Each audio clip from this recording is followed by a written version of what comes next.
Well, hello, fairy friends. Welcome back. And if you're new here, my name is Liz. I collect and repair all sorts of dolls, all the way back to the 1900s to today. So if you're not seeing something on my channel, put a little comment. I do read them. If you have any questions, I'd be happy to answer them. I may have a doll that is the exact doll you have a question on, or a doll similar. But for today, we are going to be opening this doll here. Now, I got this off of Amazon. It was normally $47. I got it for $42 on sale. And we're going to talk about the difference between mass-produced dolls and actual artist reborn dolls. Now, this is advertised as a reborn doll. However, it is not. And there are some major distinctions and some subtle distinctions that we'll talk about. But the main thing is a reborn doll is created by a reborn doll artist, and they are one of a kind, and they're done one at a time. A lot more skill and time goes into a reborn, and that's why the prices vary and can be a lot more than a mass-produced doll. So this was advertised as reborn. It is not. However, Ashton Drake Galleries, which is respected and I have purchased from them, they also advertise some of their realistic dolls as reborn when they're actually just mass-produced. So, these dolls do have their place. And I guess reborn doll artists realize that they can't really help what someone else might call a doll. And the people who do collect the true reborn dolls and respect the artistry of that, they know the difference. And those are the people who collect.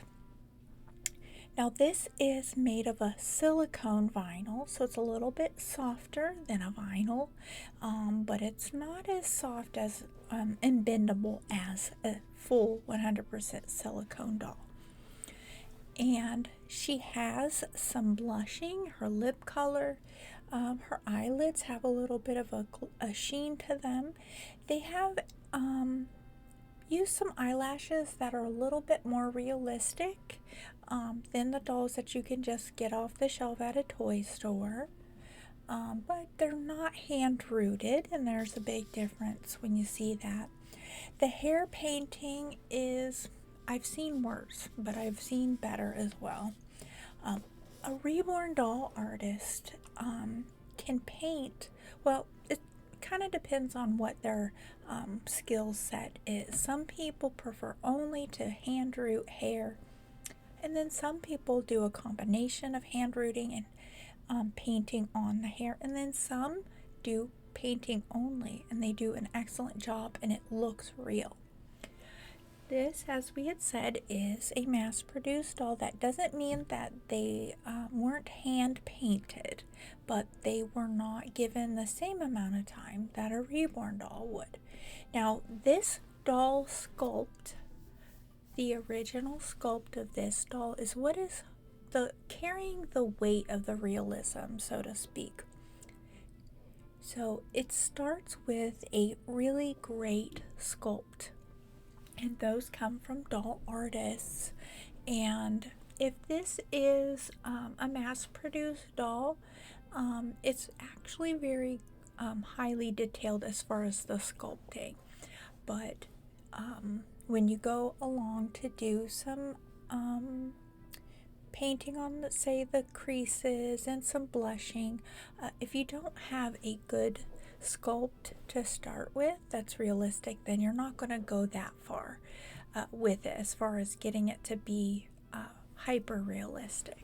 So as I said, the actual sculpt, all the little fine details here and the wrinkles in the hands and everything, that is what is really coming across as the realism here. The blushing does add to it though. Now the doll is a little overstuffed for my liking, and the joints are not that easy to move. And it does look as though the head is a little bit pushed in at the bridge of the nose and the eye area. I have had that happen with dolls before, and normally what I do is I'll just go ahead and stuff the head. I don't like to weigh my heads, but I have done that before. But I probably will stuff it just to see what it looks like pushed out a little bit more. Now, these dolls are marketed for kids, I do believe above 3 years old and up. So this would be a doll that could be played with, and that's kind of why it's overstuffed in the body, and the limbs are pretty tight. Those zip ties in the joints of the neck, the arms, and the legs. It's tight on there because you don't want your little kid tearing the doll apart.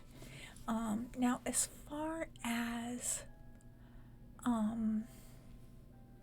the realism is, I'd say it's what you might expect. The level of realism is about what you would expect for this price point of $42 to $47. Some companies on Amazon are getting a lot better about the details. I guess there was a little bit of a learning curve there. So, and unfortunately, what they do, there's still some sellers on Amazon who do this. So it's not Amazon per se, but the companies that are advertising their dolls, they will use a lot better of a picture. And then the doll that you get is not actually as detailed, and is slightly different, sometimes very different. So it's important to read the reviews on them, and if someone has been helpful and put pictures of the doll, that helps. Another offender is Ashton Drake. And you get the doll and it does not look like that. There's been many a times that I've purchased a doll and it's gotten to me and it's just not that prototype, that example that they use for the photos is a lot higher quality, and then you get the doll and it's just not. So I would say overall this is about what I would expect for a $42 to $47 doll. Let me know what you guys think of the doll. Put any questions you might have. And as always, thank you for spending some time with me. And I hope you have a magical day. Bye-bye.